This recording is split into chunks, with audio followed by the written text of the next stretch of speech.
I'm Alexander Dane, I'm Zubair Alam. and we are seniors here at Ann Arbor Huron High School. Um, and our product is the heated shovel. So here in Michigan, we're part of what's called the snow belt, and we get several feet of snowfall every single year. And the biggest issue with that, at least for our daily lives, is that we have to shovel it out of the driveway so we can get to school, get to work. And that process, it takes a lot. It takes a long time, it's really uncomfortable, and it's really physically strenuous. Like physically lifting the snow is a difficult process. So our problem statement was that shoveling snow is a time-consuming, physically demanding, and occasionally dangerous process. And we did a little more research into the problem.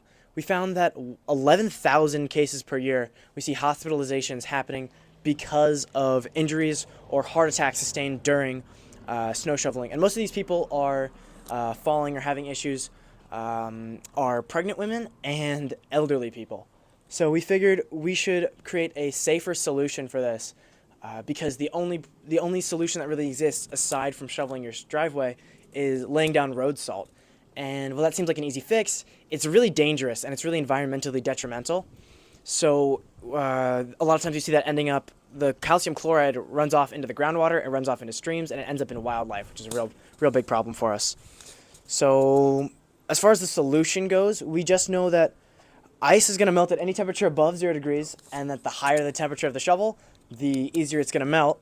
A wall outlet's going to produce 1,440 watts without going over the 80% threshold for safety, and 40 seconds at 1,440 watts with approximately 1 pound shovel head made out of aluminum, which is what we have down there. That'll increase the temperature by 141 degrees Celsius, which is kind of the right threshold, which is about as hot as we want to get it while keeping it safe. All right. So going through the project, we have a couple criteria for success to mark this as a successful project. The first one being the shovel should be able to save time when clearing a certain square footage of snow. Accessibility to the shovel should be easy for all the demographics. So pregnant and old people should be able to use this without any complications. And it must reach the optimal temperature range within a minute of the turning on the shovel. Some of the materials we used for this project was a toaster, PVC pipe, shovel, wire, extension cord, and a switch. The material cost was for the toaster was $8, the wire was $13, pipe $10, and the switch was $8, totaling $39. Our design iterations, we chose two different options, going through the toaster route and the wire route. First, the wire route, there's a lot of pros and a lot of cons. The first pro would be we get more control over what part of the shovel gets heated up and what part doesn't. So if we notice that a certain part of the shovel needs to heat it up more, we could do that. It would be completely battery powered and completely portable.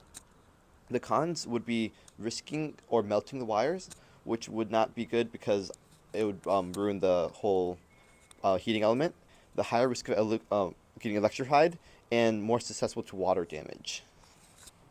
So the other design is basically cutting up a toaster and using the parts from in there as more of a proof of concept rather than like a production mode. So the pros of the toaster were that it's a pre-assembled heating element. We have better control options, so we know it's not going to break as easily. It's much less expensive. There's a lower risk of electrocution, and it requires less than 45 seconds to reach that temperature that we wanted. Which is right around 141 degrees Celsius. The biggest con is that it's going to be a wired system, and we're going to need an extension cord. As far as market potential goes, there's nearly 2 million shovels sold every single year, and nearly 60% of Americans live in that aforementioned snow belt. Because of this, the total U.S. market is currently the current U.S. snow shovel market is currently valued at 10.7 billion U.S. dollars. Basically, there's a lot of money in snow shovels. It's a thing that everyone has to do. If we can save time on that, there's going to be a huge market for it. And some of our process pictures were us disassembling the shovel. We found out the way that the switches worked and the way the shovel worked. We took apart the heating element.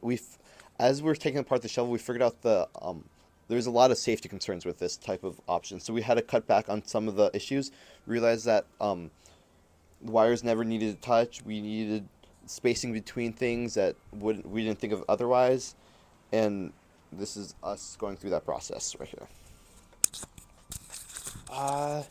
So in conclusion, this product could provide a more efficient, environmentally friendly, alternative to the issue of icing and snow buildup, which poses a serious threat to the safety of the people living in that snow belt.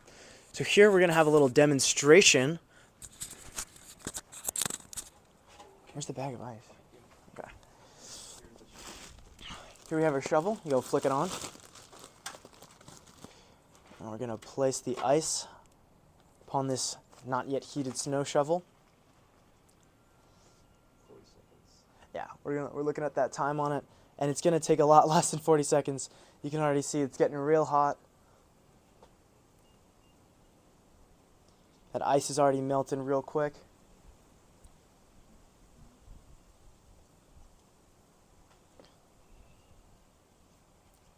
Let's go 5, 4, 3, 2, 1. Go ahead, kill it.